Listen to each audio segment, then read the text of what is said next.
영과 진리로 주일 예배를 하나님께 드리겠습니다.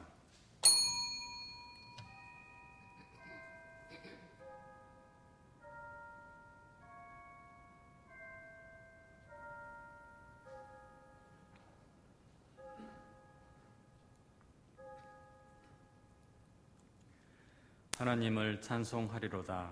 그가 내 기도를 물리치지 아니하시고 그의 인자하심을 내게서 거두지도 아니하셨도다. 사랑이 많으신 하나님 아버지 감사합니다. 지난 한 주간도 우리와 함께하여 주시고 삶에 지치고 고단했던 우리를 기억해 주셔서 하나님 품 안에서 예배드리며 영혼의 안식을 누리게 하여 주심을 감사드립니다.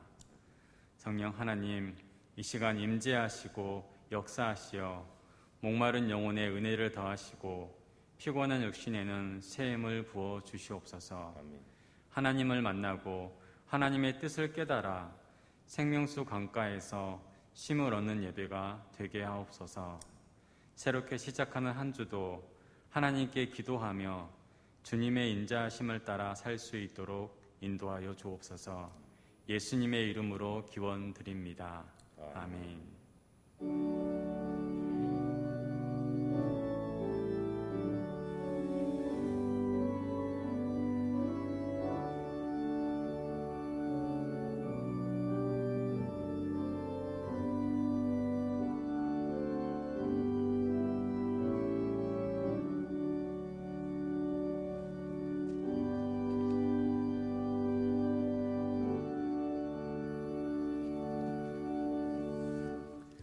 다 같이 일어나셔서 찬송가 621장 찬양 드리겠습니다.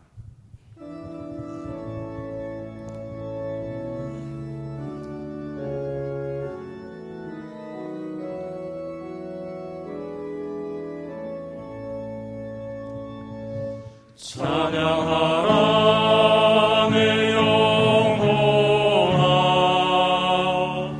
찬양하라 내 영혼아, 온 마음과 정성 다하여 주 찬양하라.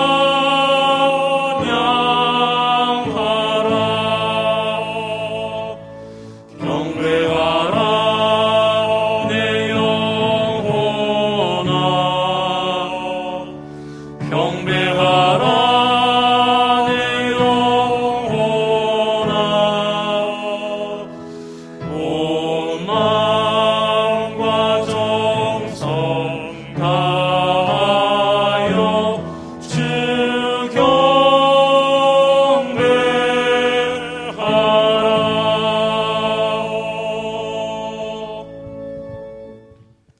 성시교독 드리겠습니다. 그러므로 주 안에서 갇힌 내가 너희를 권하노니 너희가 부르심을 받은 일에 합당하게 행하여 모든 겸손과 온유로 하고 오래 참음으로 사랑 가운데서 서로 용납하고 평안에 매는 줄로 성령이 하나 되게 하신 것을 힘써 지키라. 몸이 하나요 성령도 한 분이시니 이와 같이 너희가 부르심의 한 소망 안에서 부르심을 받았느니라. 주도 한 분이시요 믿음도 하나요 세례도 하나요 하나님도 한 분이시니 곧 만유의 아버지시라. 만유 위에 계시고 만유를 통일하시고 만유 가운데 계시도다. 아멘. 나는 전능하신 아버지 하나님 천지의 창조주를 믿습니다. 나는 그의 유일하신 아들 우리 주 예수 그리스도를 믿습니다. 그는 성령으로 잉태되어 동정녀 마리아에게서 나시고 본디오 빌라도에게 고난을 받아 십자가에 못 박혀 죽으시고 장사된 지 사흘 만에 죽은 자 가운데서 다시 살아나셨으며 하늘에 오르시어 전능하신 아버지 하나님 우편에 앉아 계시다가 거기로부터 살아있는 자와 죽은 자를 심판하러 오십니다. 나는 성령을 믿으며 거룩한 공교회와 성도의 교제와 죄를 용서받는 것과 몸의 부활과 영생을 믿습니다. 아멘. 자리에 앉으셔서 찬송가 337장 찬양드리겠습니다.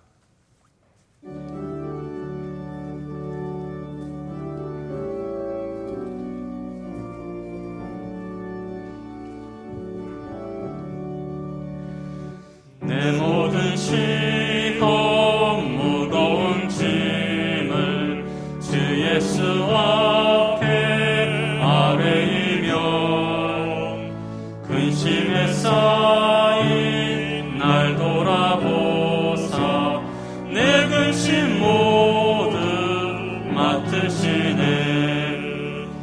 무거운 짐을 나 홀로 지고 견디다 못해 쓰러질 때 불쌍히 여겨 구원의 주님, 은혜의 주님, 오직 예수.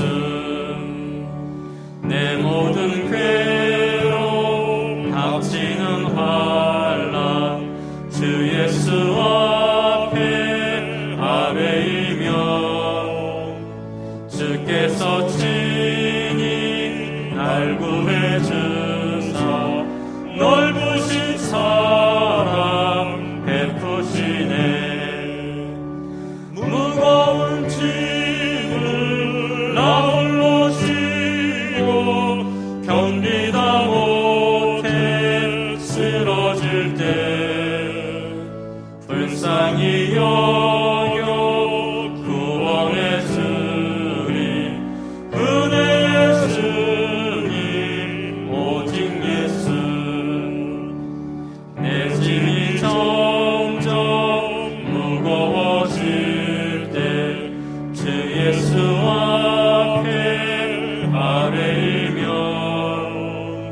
주께서 친히 날 구해주사 내 대신 짐을 져주시네. 무거운 짐을 나 홀로 지고 견디다 못해 쓰러질 때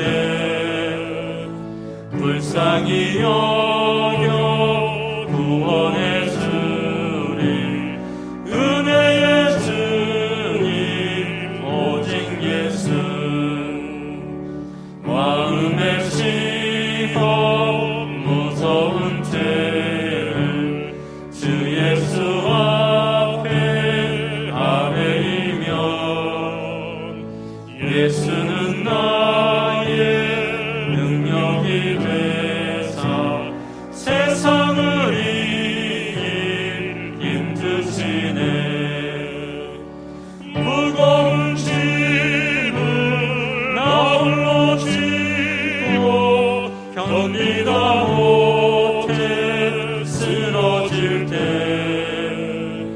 불쌍히 여겨 구원의 주님, 은혜의 주님, 오직 예수.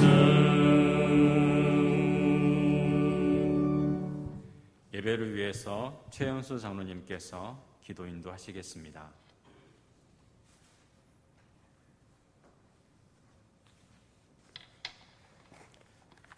온 세상 우주 만물을 창조하시고 지금도 살아계셔서 온 인류 역사를 주관하시는 전능하신 하나님 아버지, 죄로 인해 죽을 수밖에 없었던 우리에게 구원을 베푸시고 그 은혜를 찬송케 하시니 감사합니다.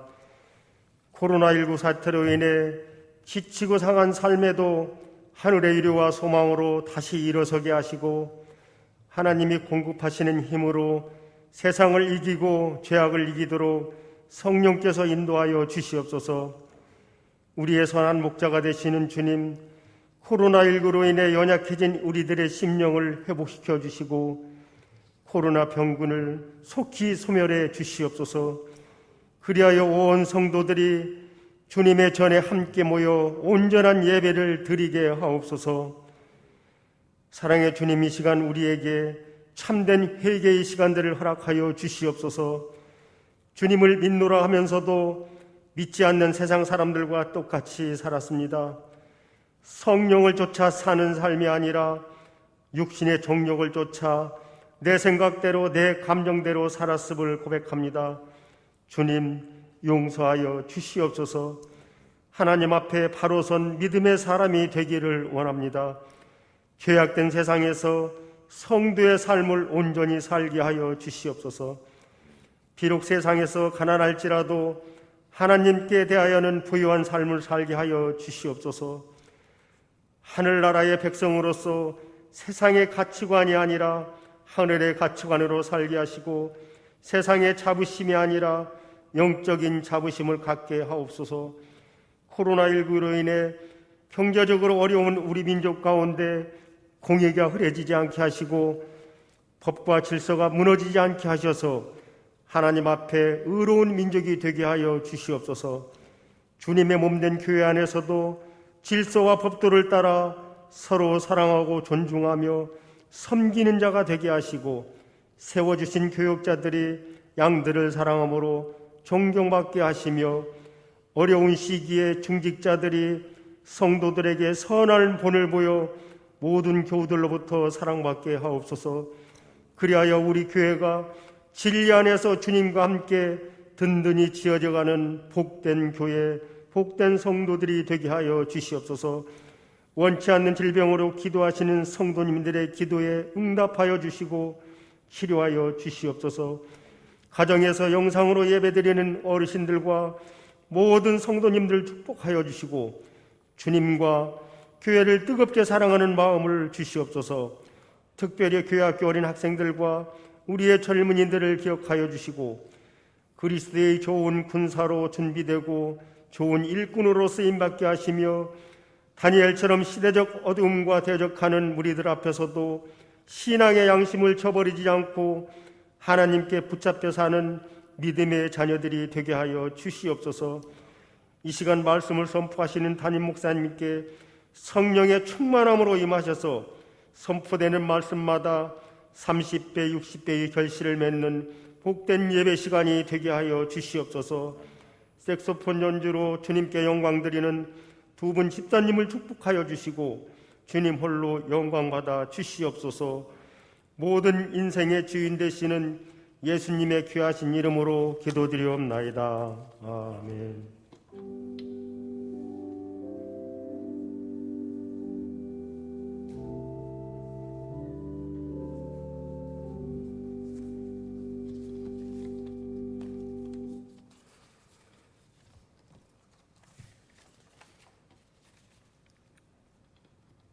오늘 전하실 말씀은 에베소서 4장 25절에서 32절입니다.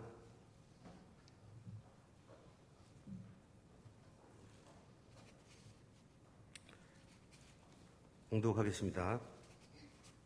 그런즉 거짓을 버리고 각각 그 이웃과 더불어 참된 것을 말하라. 이는 우리가 서로 지체가 됨이라.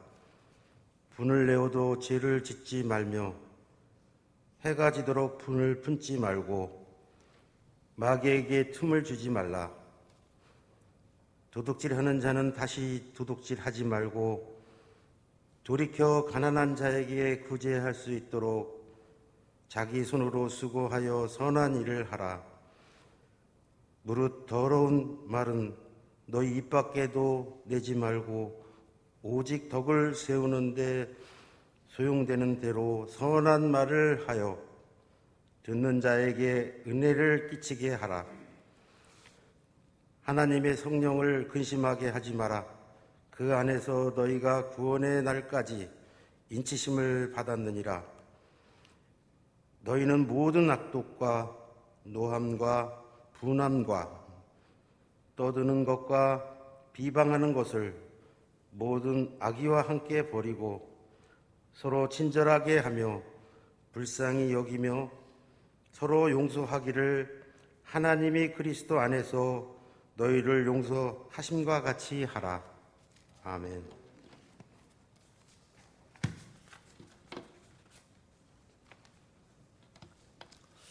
네, 교회 소식을 알려드리도록 하겠습니다.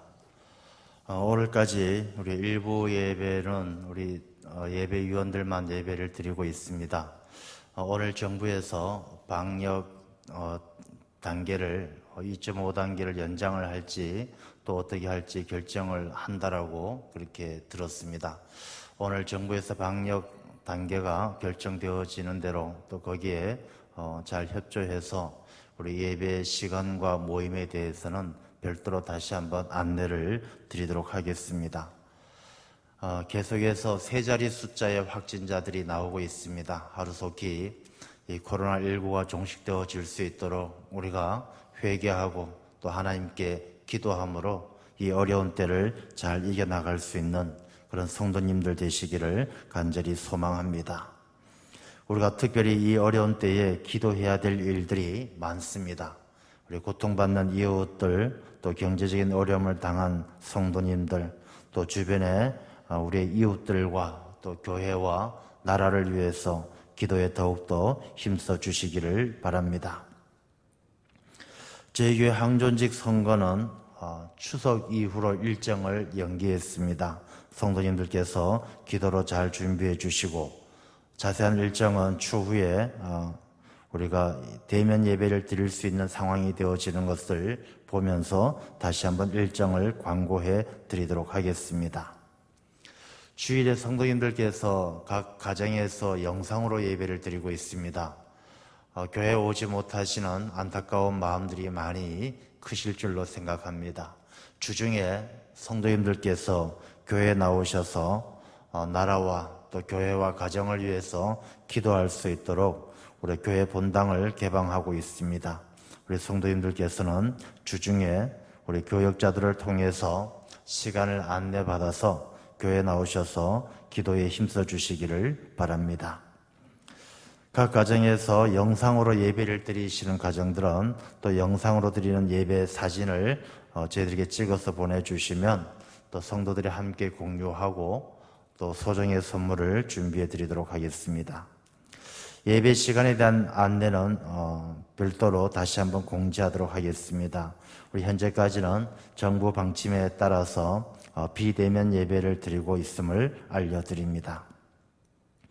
이번 주 주말에 결혼식이 있습니다. 토요일 박상신 권사님, 주명호 집사님의 자녀 주은신랑, 토요일 12시 30분에 천호동에 있는 이스턴 베니비스 5층 펜트하우스에서 결혼 예식이 있습니다.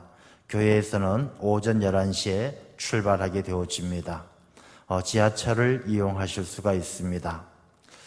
우리가 결혼 예식은 정부 방침에 따라 많은 사람들이 예식장 안에 들어갈 수 없을지라도 또 예식장에 오셔서 축하해 주시고 또 준비한 선물을 받아 가실 수 있도록 그렇게 준비가 되어집니다. 성도님들께서 많이 축하해 주시기를 바랍니다. 결혼식이 하나 더 있습니다. 저희 교회 청년입니다.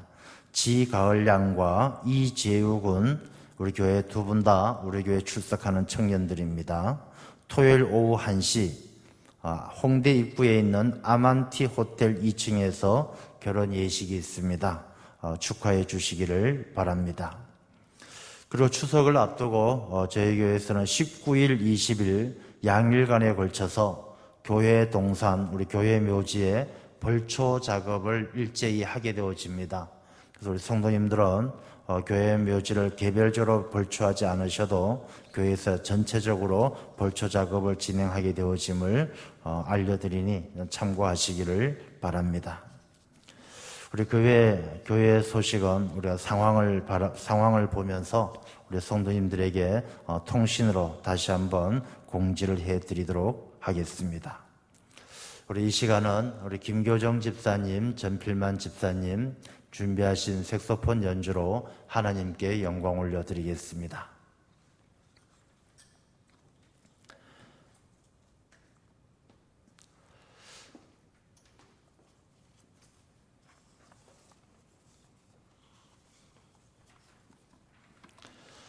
베트남 껌지항에서 선교에 관한 영상과 여러 가지 보고 내용이 있는데 우리 성도님들 대면 예배가 회복되어지면 또 선교 보고하는 시간 따로 가지도록 하겠습니다. 우리 김교정 집사님, 전필만 집사님 준비하신 색소폰 연주로 하나님께 영광 올려드리겠습니다.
귀한 연주 감사합니다. 할렐루야. 우리 거룩한 주님의 날입니다. 우리 각 가정에서 또 영상으로 예배드리시는 우리 모든 성도님들, 하나님께서 그 귀한 예배를 기쁘게 받으시고 우리 가정마다 하나님의 큰 은혜가 함께 하실 줄로 믿습니다. 사람들은 사회적 동물이다, 그렇게 아리스토텔레스가 이야기를 했습니다. 사람들이 혼자 살 수 없이 공동체를 이루어야만이 그 사람의 삶이 행복하고 의미가 있다라는 그런 의미일 것입니다. 사실 사람이 혼자 산다라면 그 삶이 무슨 의미가 있겠는가, 그런 생각을 해보게 되어집니다. 사람이 아무리 아름답고 예뻐도 봐주는 사람도 없고 인정해주는 사람이 없다라면 아름다움도 아무 소용이 없을 것입니다. 아무리 지식이 많고 또 아무리 기술이 좋아도 그것을 사용할 데가 없다라면, 인정받을 데가 없다라면 그 지식과 기술이 무슨 소용이 있겠습니까? 사람들이 공동체를 이루어서 서로 인정해주고 또 서로 알아주고 서로 함께 할 때 그 사람의 삶이 행복하고 가치가 있기 때문에 사람들은 사회적인 동물이다, 그렇게 평가를 하게 되는 것 같습니다. 이 말씀은 성경적으로도 마찬가지입니다. 이 성경적으로도 사람이 하나님께서 아담을 딱 창조하시고 혼자 있는 것을 보시고 혼자 있는 것을 보시기에 좋지 않았다라고 말씀하십니다. 혼자 있는 것은 하나님 보시기도 좋지 않아서 하와를 만들어서 돕는 배필로 삼게 하시죠. 이 돕는 배필이라는 것은, 배필이라고 하는 것은 꼭 이렇게 배우자만 이야기하는 것이 아니라 짝이라는 의미죠. 짝. 하나님께서는 사람은 서로 돕는 관계를 통해서 행복하게 살고, 돕는 관계를 통해서 그 사람의 삶을 의미 있게 만들어 갈 수 있도록 그렇게 하나님은 창조하셨다는 것입니다.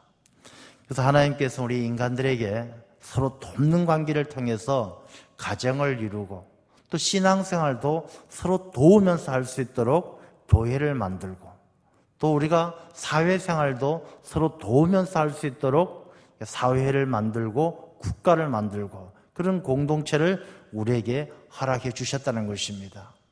그래서 사람들은 공동체 안에서 귀한 삶을, 의미 있는 삶을 살게 되는 것인데, 정작 현실은 그렇지 않다는 것입니다. 현실은 가정이 있고 교회가 있고 국가가 있으면 행복하고 즐겁고 다 잘 되어져야 할 것인데, 현실은 가정 때문에 불행한 사람이 있고, 교회 때문에 늘 다투고 싸우는 사람들이 있고, 국가 안에서 늘 파가 나누어져서 당파 싸움을 하고 서로 다투는 일들이 너무나 비일비재하다는 것입니다. 분명히 공동체를 이루어서 행복하게 살 수 있도록 하나님께서 창조하시고 우리에게 허락하셨는데, 우리가 그 삶을 누리지 못하는 이유가 무엇이겠습니까? 우리가 하나님께서 주신 공동체 안에서 아름다운 삶을 누리지 못하는 문제는 어디 있느냐 하면 바로 관계에 문제가 있습니다. 하나님은 하나님과 인간의 관계를 어떻게 설정하셨느냐? 하나님은 사람을 창조하시는 목적이 사람이 하나님을 영화롭게 하기 위해서 창조하셨어요. 그러니까 하나님하고 우리 인간과의 관계는 사람이 하나님을 영화롭게 하는 관계입니다. 그 관계가 깨어지면 하나님을 영화롭게 하지 아니하고 하나님을 잘 섬기지 않으면 우리 인간의 삶은 불행해지게 되어져 있다는 것입니다. 사람과 사람의 관계는 하나님께서 서로 돕도록 관계의 목적을 정해 놓으셨어요. 그런데 이 도우려는 마음, 돕는 관계가 파괴되어지면 공동체를 이루어도 불행해질 수밖에 없다는 것입니다. 우리의 가정도 마찬가지 아니겠습니까? 가정도 결혼해서 서로 돕기 위해서 애를 쓰면 그 가정은 행복해요. 그러나 그 가정이 서로 돕는 것이 아니라 도움을 받기를 원하고 이기적인 마음을 가지고 공동체 생활을 하게 되어지면 그 가정이 불행해지는 거예요. 교회도 마찬가지고 우리가 나라도 국가도 마찬가지입니다. 우리가 오늘날 많은 사람들이 사는 게 힘들다라고 이야기하고 코로나 블루, 코로나 때문에 우울하다고도 이야기합니다. 이 코로나 때문에 우울하다는 것은 코로나라는 질병 때문에 우울한 것이 아니라 이 코로나 때문에 사람과 사람의 관계가 단절되어지고 이 관계에 문제가 생기기 때문에 사람들이 우울해지는 것이죠.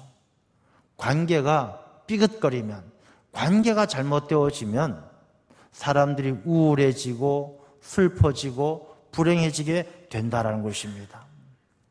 그러면 우리가 행복하게 살기 위해서 하나님 보시기에 좋은, 하나님께서 아담과 하와를 만드시고 서로 돕고 살아갈 땐 하나님 보시기에 좋았더라 말씀하셨는데, 그 좋았던 삶을 회복하기 위해서는 우리가 어떻게 해야 되겠습니까? 뭐 더 말할 것 없이 관계의 회복을 힘써야 하는 것이죠.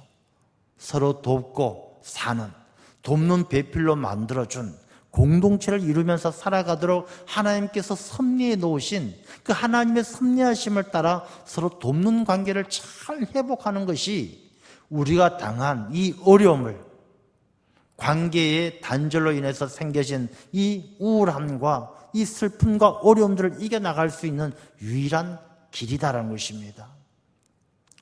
아담과 하와도요, 에덴 동산에서 하나님과의 관계가 문제가 없었을 땐 너무 행복했어요. 이들은 하나님의 말씀에 순종하고 하나님을 영화롭게 할 때, 하나님께서 찾으실 때 하나님을 두려워해서 나무 뒤에 숨어서 무화과 나무 잎으로 가리기 전에는 행복했어요. 하나님을 영화롭게 했기 때문에, 서로 돕고 살았기 때문에.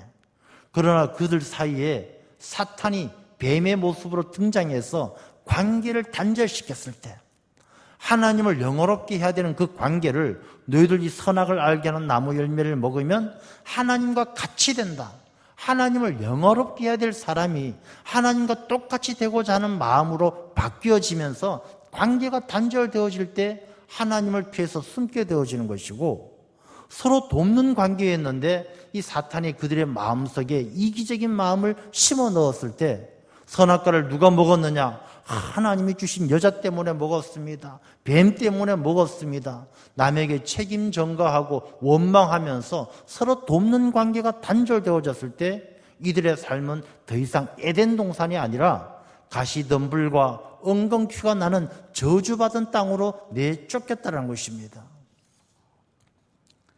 우리가 살아가는 이 시대의 삶이 가시덤불과 엉겅퀴가 많이 일어나는 그런 척박한 삶을 산다라면, 이 코로나19 때문에 살기가 힘들고 경제가 힘들고 정치가 혼란스럽고 이 가시덤불과 엉겅퀴가 가득한 그런 세상살이의 원인이 어디에 있겠습니까? 하나님과의 관계가 단절되어지고 서로 돕는 인간과의 관계가 파괴되어졌기 때문이라는 것을 우리가 잘 알아야 한다는 것입니다. 그래서 우리가 이 어려운 때에 정말 우리가 힘써야 될 것은요, 다른 게 아니에요. 우리가 돈 많이 벌고 공부 열심히 하고 뭐 사업 열심히 하고, 그거보다 더 중요한 것이 관계의 회복이에요. 이 관계 회복 가운데 하나님과의 관계는 우리가 뭐 두말할 필요도 없지만, 오늘 이 본문의 말씀은 그 가운데도 사람과 사람의 관계, 서로 돕는 관계의 회복에 관한 말씀을 우리에게 하고 있는 것입니다. 이 본문의 말씀에 앞에 나오는 말씀을 보면 이제 옛사람, 이 관계가 왜 파괴되어졌는가를 설명을 하고 있습니다. 우리가 서로 돕는 관계여야 하는데, 하나님께서 우리 인간들을 창조하실 때 서로 돕도록 만드셨는데 왜 돕지 못하고 이 관계가 파괴되어졌느냐? 첫 번째 이유는요, 이 사람들의 마음이 허망해졌기 때문이에요. 이 허망해졌다는 것은 목적을 잃어버리고 방향을 잃어버렸기 때문이에요. 우리가 살아가는 이 시대도 마찬가지입니다. 많은 사람들이 인간과 인간의 관계가 단절되어지는 이유 가운데 하나가 사람들이 살아가는 삶의 목적과 방향을 잃어버렸어요. 내가 왜 사는지를 잘 몰라요. 우리가 특히 청년들, 젊은 사람들 물어보면 이 사람들이 살아가는 이유와 목적을 잃어버린 이들이 너무 많아요. 뭐 5포 시대, 7포 시대, 포기하기 너무나 쉽고 너무나 많은 것을 포기하면서 마음이 허망해져 있어요. 마음이 공허해져 있다는 것입니다. 우리가 왜 살아가는지, 우리가 어디서부터 왔고 어디로 가는지 알지 못하는 그 허망한 마음이 사람과 사람의 관계를 단절시키고 공동체가 흔들리는 그런 이유가 되고 있다는 것입니다. 두 번째는 그 마음이 굳어져요. 이 허망한 마음은요, 점점 공허함으로 굳어져 가는 것이죠. 허망한 마음은 굳어져서 하나님의 생명에서 떠났다는 것입니다. 이 굳어진 마음을 원어로 보게 되면 이 프로토스라는 단어를 쓰는데, 이 돌이라는 단어에서 유래된 것이죠. 마음이 돌과 같이 되어졌다는 것입니다. 돌. 여러분, 돌하고 땅의 차이가 뭔지 아십니까? 돌에는 아무리 씨앗을 심어도 돌에는 씨앗이 싹이 트지가 않아요. 땅에 심어야, 좋은 밭에 심어야 싹이 나고 자라나고 결실을 맺는다는 것입니다. 사람의 마음이 완악해져서 돌과 같이 되어서 어떤 말도, 하나님의 말씀도, 하나님의 은혜도 관심도 없고 씨가 안 먹힌다는 것이죠. 씨앗이 심어지지 않는다는 것입니다. 오늘 많은 사람들 그렇지 않습니까? 너무나 마음이 완악해져서, 자기 마음이 완고해져서 자기 생각, 자기 주장 외에는 그 마음에 다른 사람들의 이야기가 들어가지 않아요. 하나님의 말씀 관심 없어요. 하나님의 은혜 받고도 은혜인 줄 모르고 하나님이 주시는 수많은 은혜를 누리면서도 감사를 몰라요. 마음이 많이 완악해져 있기 때문에 이 인간과 인간의 관계가 단절되어져 가고 하나님의 생명에서 떠나게 된다는 것이죠. 하나님의 은혜를 모르면 하나님이 주시는 생명력을 유지할 수가 없는 것입니다. 우리가 아무리 좋은 나무라도 강가에 심기어지지 않으면 아무 소용없는 것이죠. 예레미야서의 말씀처럼 아무리 좋은 나무라도 이 사막에 심겨지면 이 떨기나무처럼 점점 앙상해져 가고 삭막해져 가는 것이죠. 우리가 우리의 마음이 완악해져서 우리의 마음 속에 예수 그리스도의 은혜가 임하지 아니하고 하나님의 은혜가 임하지 않는다라면 우리의 마음은 완악해져서 하나님의 생명을 떠나 하나님의 뜻을 따르지 못하고 모든 관계가 단절되어지고 점점 불행해진다는 것입니다. 또 관계가 단절되어지는 이유는 사람의 총명이 어두워졌기 때문이다. 이 총명은 무엇이냐? 하나님을 알게 하는 것이 총명이에요. 하나님을 알게 하는 것이 총명인데 하나님을 알게 하는 것이 어두워졌다는 것입니다. 하나님을 알지 못하고 하나님의 말씀을 듣지 못하고 하나님과의 관계가 멀어졌다는 것입니다. 그리고 스스로를 방탕함에 방임하여 욕심으로 살게 되었다. 사람과 사람의 관계가 단절되어지고 서로 돕지 아니하고 공동체가 힘들어지는 이유가 사람들이 자기 자신을 방탕함에 방임했어요. 방탕함에 방임했다는 것은 자기 자신의 삶에 대한 결단이 없이 그냥 흘러가는 대로 세상의 물결대로 자기 자신을 내버려 두고 그 가운데 유일하게 붙드는 것이 무엇이냐? 자기 욕심이라는 것이죠. 욕심으로 이 세상의 흐름 속에 흘러가면서 욕심만 붙들고 살아간다는 것입니다. 우리가 그런 말이 있습니다. 사촌이 땅을 사면 배가 아프다. 왜 배가 아플까요? 왜 그 마음이 삐뚤어져 있습니까? 삐뚤어진 그 마음은 욕심에서 오는 것이죠. 불난 집에 부채질한다. 참 못된 마음 아니겠습니까? 이런 마음들이 자기 자신을 방탕함에 방임하고 자기 욕심만 붙들고 살아가기 때문에 우리의 심령이, 우리의 삶이 삐뚤어지고 못되어지고 그러니 인간관계가 단절되어지고 공동체가 혼란스럽고 힘들고 불행해진다는 것입니다. 우리의 마음이요. 성경 말씀을 보면 마음이 청결한 자는 하나님을 본다라고 그렇게 팔복에 나오지 않습니까? 우리가 마음이 청결한 사람, 마음이 유리 같은 사람은 하나님의 뜻이 어디 있는지 분별할 수가 있어요. 우리가 이 세상 가운데 하나님께서 살아 계신가? 하나님께서 진짜 이 시대에도 하나님께서 일하시고 계신가? 의심하는 사람들이 있어요. 왜 의심이 듭니까? 그 마음이 청결하지 못하기 때문에 하나님을 보지 못하는 거예요. 우리가 마음이 청결해서 깨끗한 유리와 같은 마음을 가지고 있다면 이 세상이 다 분별되어지는 거예요. 아, 저기는 차가 지나가고 있구나. 저기는 빌딩이 있구나. 다 보이는 거예요. 내 마음이 청결한 사람은 하나님께서 저기 살아계시고 저렇게 일하시고 계시는구나 보이는 거예요. 그러나 그 마음이 욕심으로 덧칠된 사람은 거울을 보는 것과 같은 거예요. 늘 거울 속에 만나는 존재는 누구냐? 자기예요. 하나님이 아니라 자기만 생각하고 자기만 보기 때문에 하나님이 어디 살아계시냐? 하나님이 어디 있느냐? 그런 생각을 하게 된다는 것이죠. 거울 속에 늘 자기밖에 없기 때문에. 백설공주에 나오는 마녀가 그러죠. 거울아 거울아 누가 제일 예쁘냐? 자기가 예쁘지 않으면 불같이 화를 내고 자기 딸도 죽이려고 하는 것과 마찬가지로 이 마음의 욕심이 가득한 사람은 자기 욕심이 채워지지 않으면 다른 사람들을 저주하고 미워하고 그러니 공동체가 깨어지고 사람의 삶이 불행해진다는 것입니다. 이렇게 자기 자신을 방임하고 방탕함에 방임하고 자기 욕심을 따라 사는 사람들은요, 자기 인생을 음주운전하는 것하고 똑같습니다. 며칠 전에 을왕리에서 음주운전 사고 있었지 않습니까? 50대 가장이 치킨 배달하러 오토바이를 타고 가는데 이 벤츠를 운전하는 30대 여성이 그 오토바이를 들이받아서 그분이 돌아가셨어요. 그 장면 가운데 제가 참 마음이 아픈 게 이 30대 여성과 옆에 같이 동승했던 40대 남자가 50대 이 가장을 치킨 배달한 분을 오토바이로 치어서 현장에서 돌아가시게 해놓고도 차에서 내려와 보지도 않고 제일 먼저 한 게 이 자기가 전화를 해서 변호사부터 찾는 거예요. 119에 신고하지 않고 자기 자신을 보호해 준다라고 생각하는 변호사부터 찾는 거예요.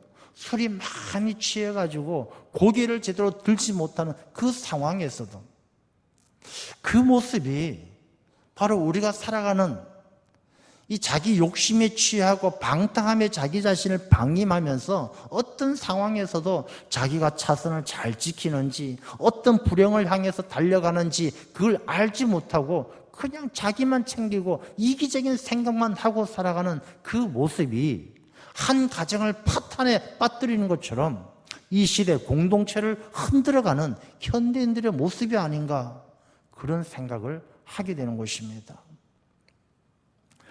우리가 이렇게 힘들고 어려운 삶을 이겨내려면 우리가 관계 회복에 힘써야 되는 것입니다. 성경 말씀 본문의 말씀에도 새 사람을 입으라 그런즉 그렇게 말씀하시는데 우리가 새 사람이 되어서 관계 회복을 하지 않으면 서로 돕는 관계를 회복하지 않으면 우리가 살아가는 가정도 불행하고 우리가 함께 하나님을 섬기며 지내가는 이 교회 공동체도 불행하고 이 나라도 불행해질 수밖에 없는 거예요. 서로 돕고 배려하고 사랑하지 않는다라면 이 관계가 회복되지 않으면 우리의 삶은 가시덤불과 엉겅퀴가 그치지 않는다라는 것입니다. 그러면 어떻게 관계를 회복하느냐? 우리 앞에 말씀에 나와 있는 것처럼 먼저 오직 예수 그리스도를 만나야 되는 것이죠. 우리가 관계 회복을 위해서 하나님께서 유일하게 관계 회복을 위해서 우리에게 처방해 주신 아주 하나밖에 없는 특효약이 바로 예수 그리스도예요. 하나님께서는 우리의 인간과의 관계를 회복하고 사람과 사람이 서로 돕도록 이웃을 사랑할 수 있도록 그렇게 수많은 선지자도 보내고 징계도 내려보고 많은 것을 했지만 안 되는 거예요. 그래서 하나님께서 결정하시고 정말로 특효의 처방을 내리신 분이 바로 예수 그리스도예요. 독생자 예수 그리스도를 이 땅에 보내시고 그분을 영접하고 믿는 사람들이 하나님과의 관계도 회복하고 이웃과의 관계도 회복할 수 있도록 우리에게 보내주신 분이 예수 그리스도다라는 것입니다.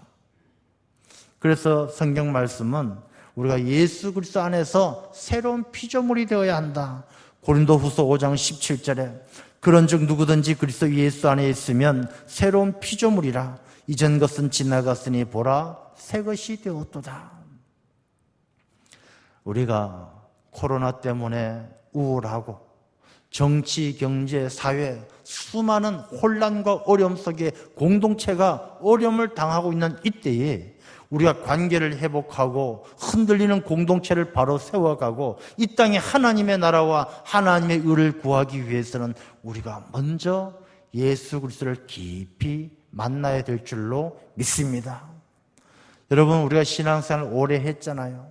10년, 20년, 30년 해왔잖아요. 그렇지만 우리가 예수님을 잊어버리고 사는 시간들이 얼마나 많습니까? 우리가 예수님을 잊어버릴 때마다 서로 돕는 이웃과의 관계가 파괴되어지고 예수님을 잊을 때마다 하나님으로부터 거리가 멀어져서 생명력이 떠나가는 시간들이 얼마나 많습니까? 우리가 이 사회가 회복이 되어지고 교회와 가정과 국가가 회복되어지기 위해서는 우리 모든 주의 백성들이 먼저 예수 그리스도 안에서 새로운 피조물로 거듭나는 그런 놀라운 은혜가 있어야 할 줄로 믿습니다. 우리가 예수 안에서 거듭나지 않으면 이 어려운 시기를 이겨나갈 수가 없다는 것입니다. 우리가 예수 그리스도 안에서 예수님의 말씀을 통해서 하나님의 뜻을 배워야 되는 것이죠. 우리가 하나님을 예수 그리스도를 통해서 배워야 한다는 것은 우리가 예수님의 말씀을 듣는 것이 아니라 그 말씀을 듣고 행하는, 우리가 언행일치란 말이 아니라 신행일치란 말을 씁니다. 믿음과 행함이 하나가 되어야만이 관계가 회복되어지는 거예요. 우리가 예수님을 용접하고 그분을 믿을 때 비로소 허망한 마음이 우리 인생의 목적과 방향을 알게 되는 것이죠. 우리의 삶이 하나님의 나라와 그의 의를 구하기 위해서 우리의 존재가 주어졌다는 것을 깨닫게 되는 것이죠. 우리의 허망한 마음이 우리 인생의 목적을 알 때, 하나님의 나라와 그의 의를 구하는 것이 내 삶의 목적이라는 것을 알 때에 우리의 관계가 회복되어지는 거예요. 하나님과의 관계가 회복되어지고 이웃과의 관계가 회복되어지고, 우리가 예수 그리스도를 영접할 때에 완악한 내 마음이 좋은 밭이 되어서 싹이 나고 열매를 맺을 수 있는 거예요. 예수님을 알지 못하면요, 자기 고집과 자기 아집으로 돌과 같은 마음에는 어떤 변화도 일어나지 않는 거예요. 요즘 우리나라를 보십시오. 어떤 이슈가 있으면은 정말로 첨예하게 싸우는 거예요. 말하기가 힘들 정도로 보는 관점이 너무 다르고 생각이 너무 다르고, 이 사람의 마음이 돌과 같이 굳어 있는 거예요. 옆에서 누가 피리를 불면 춤 안 춰요. 자기가 좋아하지 않으면 춤추지 않아요. 누가 울어도 같이 울지 않아요. 사람들의 마음이 완악해져서 남을 돕고 배려하고 이해하는 마음이 없어요. 우리가 그런 마음, 그런 관계를 회복하기 위해서는 예수 그리스도 안에서 새로운 피조물로 거듭나지 않고는 우리가 이 완악한 마음을 이겨낼 수가 없다는 것입니다. 사람이 자기 마음을 이겨낼 수 있으리라 생각하십니까? 안 그래요. 사람은 자기 마음, 자기가 못 다스려요. 예수 그리스도를 믿는 믿음만이 자기의 마음을 다스리고 하나님의 뜻을 분별해서 순종하게 한다는 것입니다. 우리가 이 어려운 때에 그리스도인들의 결단이 있어야 됩니다. 정말 우리가 어떻게 살아야 될지 깊이 고민하고 예수 그리스도 안에서 삶의 결단이 있어야 되는 것이죠. 유신 참마란 말이 있지 않습니까? 김유신이 삼국통일 그냥 할 수 있었던 것이 아니잖아요. 자기가 한번 결심한 것 알아주지 못하는 말이 기생천관녀의 집으로 자기 자신을 이끌어갔을 때 말에서 내려서 말의 목을 쳐버리는 그런 김유신의 결단이 있었기 때문에 삼국통일을 이룰 수 있었던 것 아니겠습니까? 그리스도인들이 하나님의 일꾼이 되어서 세상을 변화시키고 하나님의 나라가 이 땅에 임할 수 있도록 충성을 다하겠다. 말로만 해서 안 되는 것이죠. 결단이 필요한 때입니다. 진짜 그리스도인답게 살아가겠다. 하나님 보시기에 하나님께서 기뻐하시는 삶을 살겠다. 믿음대로 살겠다. 그런 결단이 어느 때보다 필요한 때이고, 그 결단이 서로 돕는 사람과 사람의 관계를 회복시킬 때 우리의 공동체가 회복되어진다는 것입니다. 우리가 결단을 할 때에 어떤 결단을 해야 되느냐, 오늘 본문의 말씀은 우리에게 몇 가지를 권면하고 있습니다. 첫 번째는 거짓을 버리고 참된 것을 말해야 한다. 그런 결단이 있어야 돼요.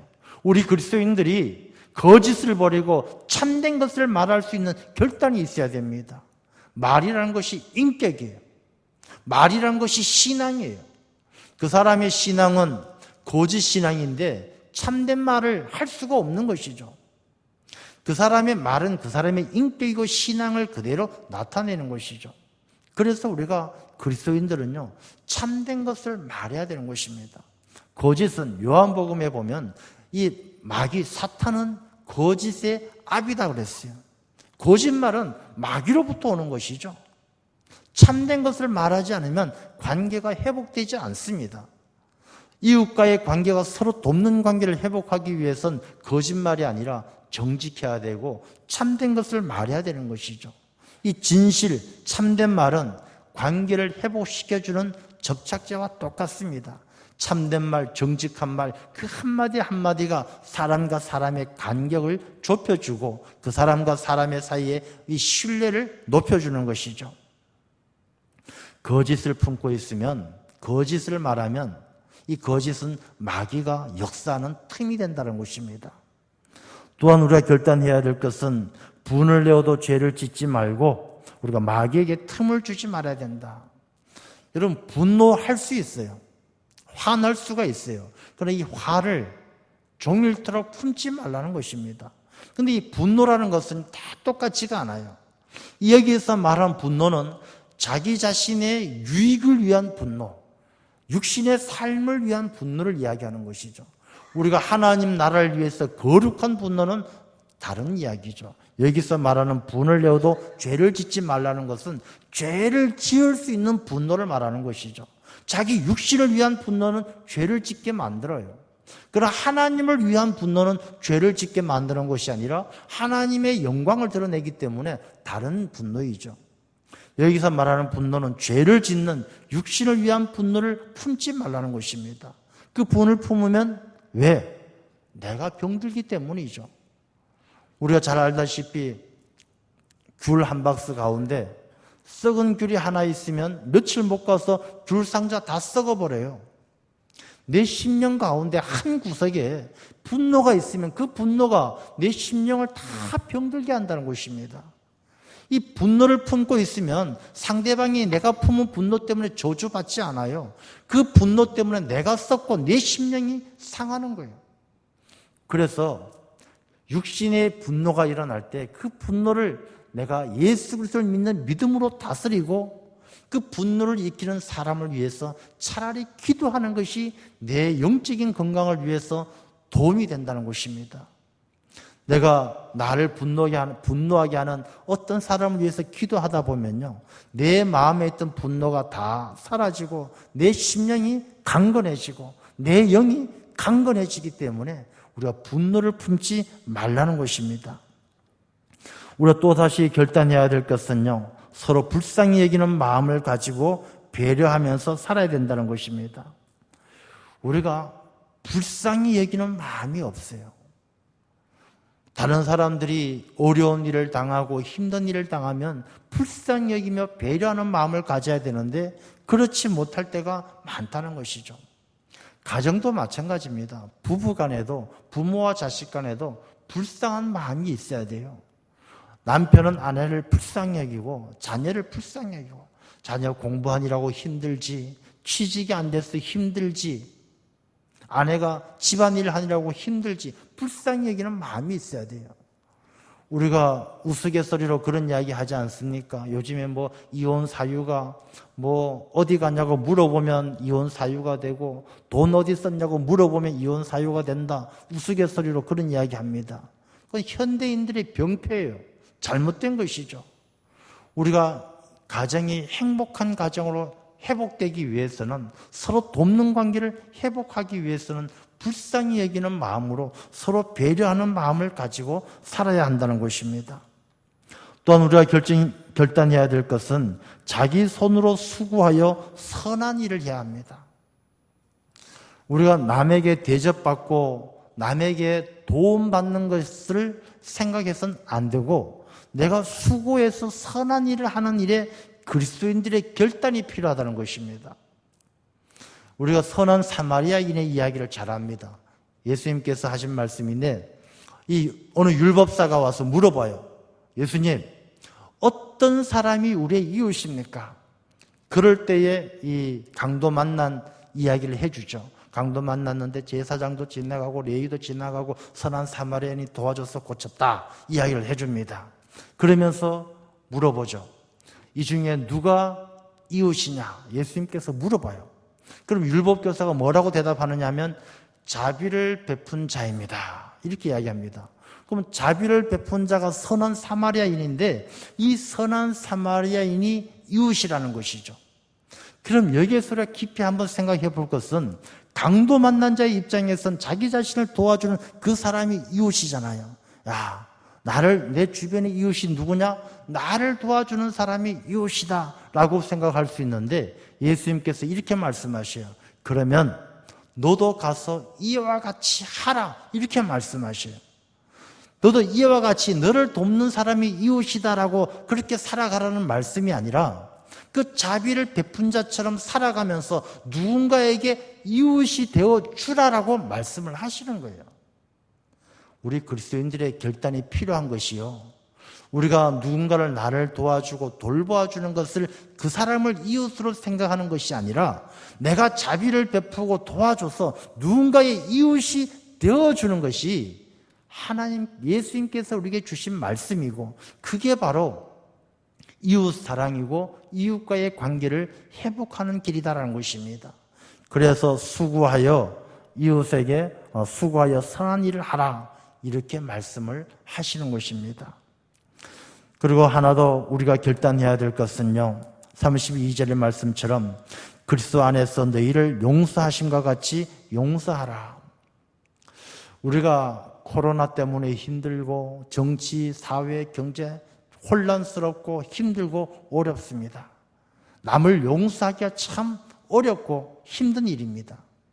하나님께서는 바다의 물을 왜 밀물과 썰물을 만들어 두셨는지 아십니까?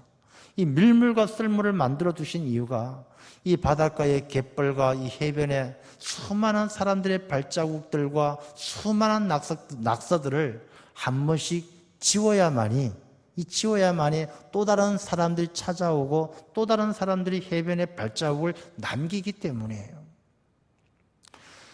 여러분, 우리가 인생을 살아가면서 새 사람이 되고 우리의 삶이 하나님께서 기뻐하시는 삶을 살기 위해서는 우리 인생 가운데 남겨졌던 흐트러진 발자국들, 누군가 버리고 간 쓰레기들 한 번씩 밀물이 쓸고 지나가는 것처럼 우리가 용서하지 않으면 우리의 삶이 새 사람이 될 수가 없다는 것입니다. 예수 그리스도 안에서 새 사람이 된다는 것은 우리가 예수 그리스도 안에서 용서받은 것처럼, 예수님께서 우리를 용서하신 것처럼 우리가 그 용서함을 통해서 우리의 삶이 깨끗하게 새로워져야 된다는 것을 말씀하는 것이죠. 오늘 이 본문의 말씀은요, 우리 그리스도인들이 말로만 옛사람을 버리고 새 사람이 되라 라는 것이 아니라 새 사람으로서 결단을 해야 되고 새 사람의 삶은 어떻게 살아야 되는지를 말씀해 주시고, 그 새 사람의 삶을 통해서 하나님께서 우리 인간을 창조하신 서로 돕는 관계를 회복하지 않고는 우리의 삶이 행복할 수가 없고, 우리의 삶이 하나님 보시기에 좋은 하나님의 나라와 하나님의 의를 이루어가는 삶이 될 수가 없다라는 것입니다. 간단하지 않습니까? 여러분, 우리의 삶이 회복되어지고 이 나라의 이 아픔과 고통을 이겨나가는 방법 멀리 있지 않아요. 서로 돕는 관계를 회복하는 것, 그것이 하나님께서 우리에게 주신 인간관계의 목적이고, 서로 돕는 사람들이 하나님을 영화롭게 하고 하나님의 나라와 하나님의 의를 구해갈 때 우리의 모든 이 시련과 아픔, 이 고난을 다 이겨내고 정금과 같은 믿음으로 하나님을 기쁘게 하게 될 줄로 믿습니다. 우리 모든 성도님들, 힘들고 어려운 시간들을 보내고 있지만 하나님께서 나를 이 땅에 보내신 목적이 서로 돕는 관계를 통해서 서로 행복하고 아름다운 삶으로 하나님을 영화롭게 하기 위함이라는 사실을 잊지 마시고, 힘들고 어려운 때일수록 서로 이웃을 돌아보며 돕는 그리스도 안에서 새로운 피조물로 거듭난 하나님의 귀한 자녀들이 되시기를 주님의 이름으로 축원합니다. 기도하겠습니다. 아버지 하나님, 공동체가 흔들거리고 사람들의 삶이 고통 가운데 힘들어하며 지쳐갑니다. 우리가 가진 것이 없어서도 아니고, 돈이 없어서도 아니고, 배운 지식이 없어서도 아니고, 우리의 이 삶의 본질적인 문제가 관계의 파괴에 있었음을 깨닫습니다.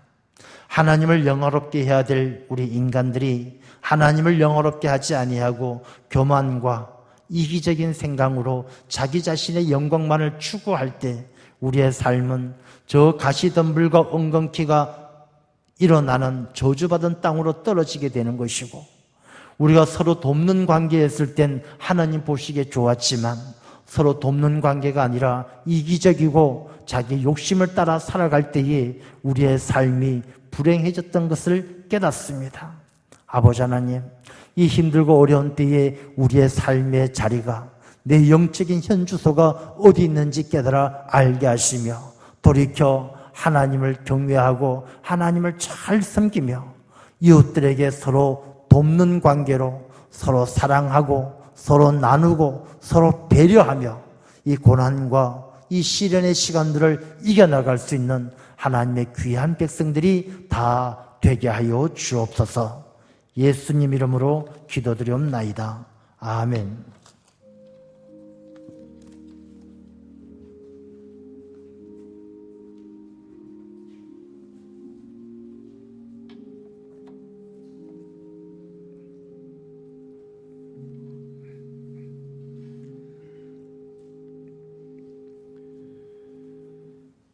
다 함께 찬송가 220장 찬양 드리겠습니다.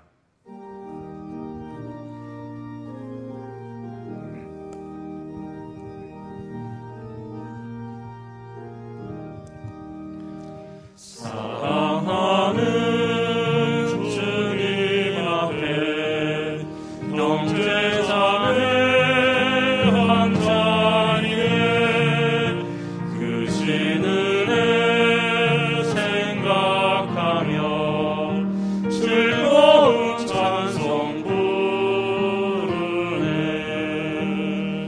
내 주 예수 오늘 받아 모든 사람 내 몸같이 환난 근심 위로하고 진심으로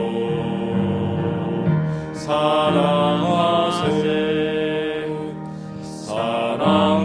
사랑하는 주님 앞에 온갖 증서 다 바쳐서 괴로우나 즐거우나 주님만 힘써 섬기네. 우리 주님 거룩한 손 제자들의 발을 씻어 남 섬기는 종의 도를 몸소에게 보이셨네. 사랑하는 주님 예수 같은 주로 섬기하니 한 피 받아 한 몸이는 영태여 친구들이여 한 몸같이 친밀하고 마음으로 하나 되어 우리 주님 크신 뜻을 지성으로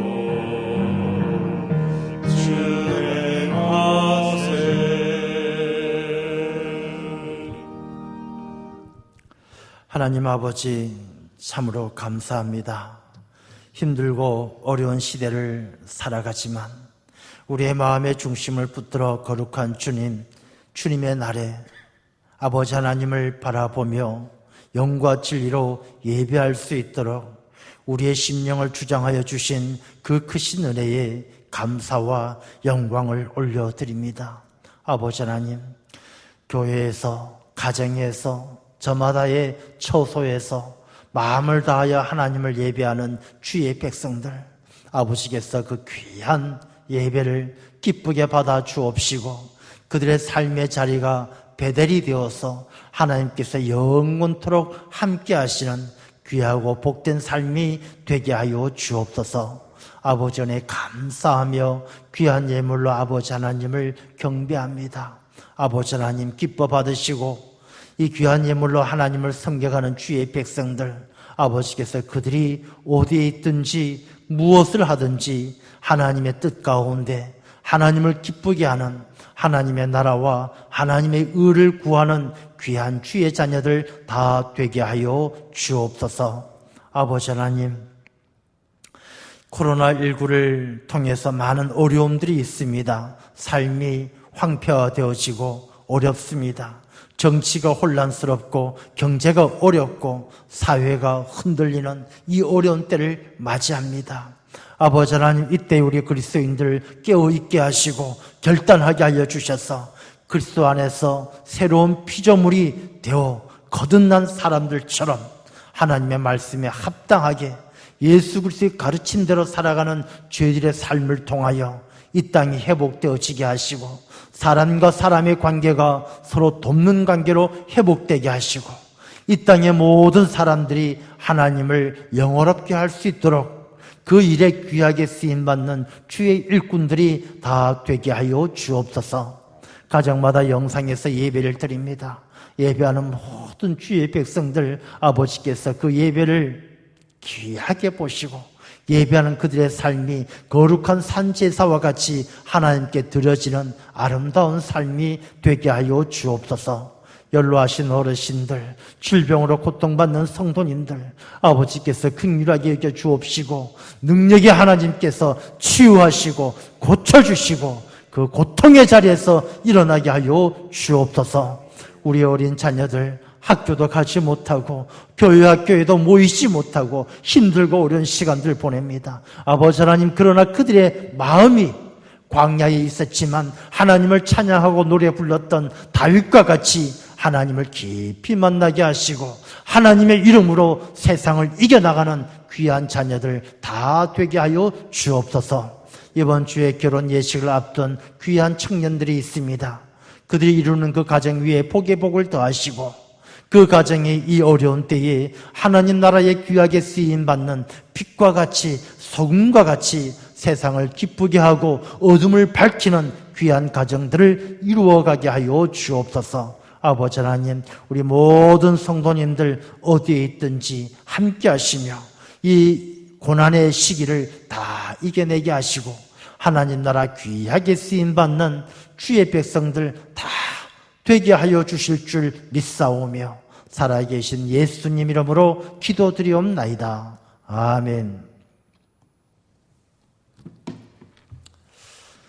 우리가 지금 계속 비대면 예배를 드리고 있지만 또 우리 정부 방역 방침을 우리가 발표하는 것을 보면서 또 우리 예배에 대한 안내를 별도로 해드리도록 하겠습니다.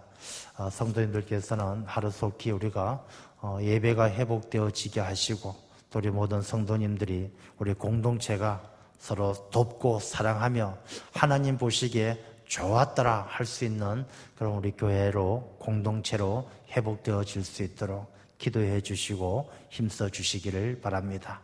우리 모든 성도님들 가정 가운데 하나님께서 큰 은혜 주실 줄로 믿고 또 여러분의 가정과 자녀들 위해 하나님의 은총이 함께 하시기를 주님의 이름으로 축원합니다.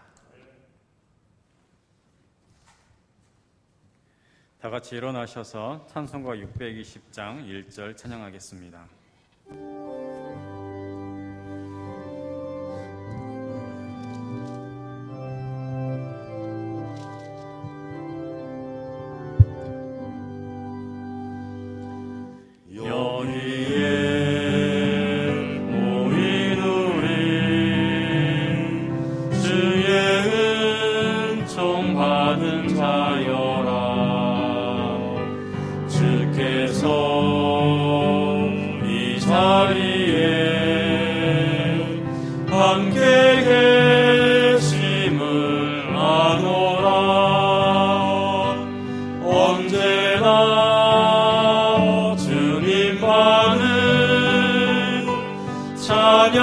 찬양하며 따라가리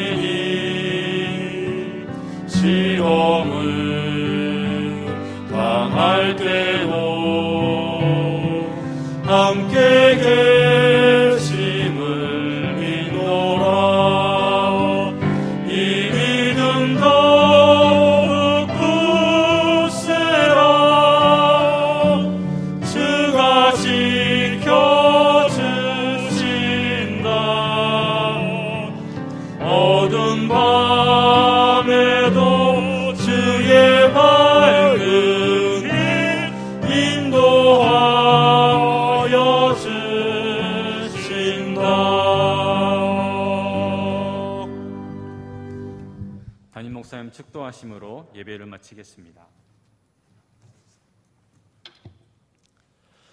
이제는 이 땅에 오시어 우리에게 소망이 되어주신 주 예수 그리스도의 무한하신 은혜와 하나님의 끝없는 사랑하심과 오늘도 우리와 함께 하시며 우리를 도우시는 보혜사 성령님의 감동, 감화, 역사하심이 이 고난과 힘든 시대를 살아가며 예수 그리스도의 가르침을 따라 믿음대로 살아가는 삶을 결단하며 그 삶으로 서로 돕는 관계를 회복하고 이웃사랑으로 하나 되어 하나님을 영화롭게 하나님을 경외하며 섬겨가는 삶으로 이 모든 고난과 역경을 이겨내기를 소망하시는 모든 주의 백성들과 가정에서 예배하며 하나님의 은혜를 사모하는 우리 모든 주의 백성들과 그들의 자녀와 이 나라, 이 민족, 우리의 조국 대한민국 위에 지금으로부터 영원토록 함께하여 주옵시기를 간절히 축원하옵나이다. 아멘.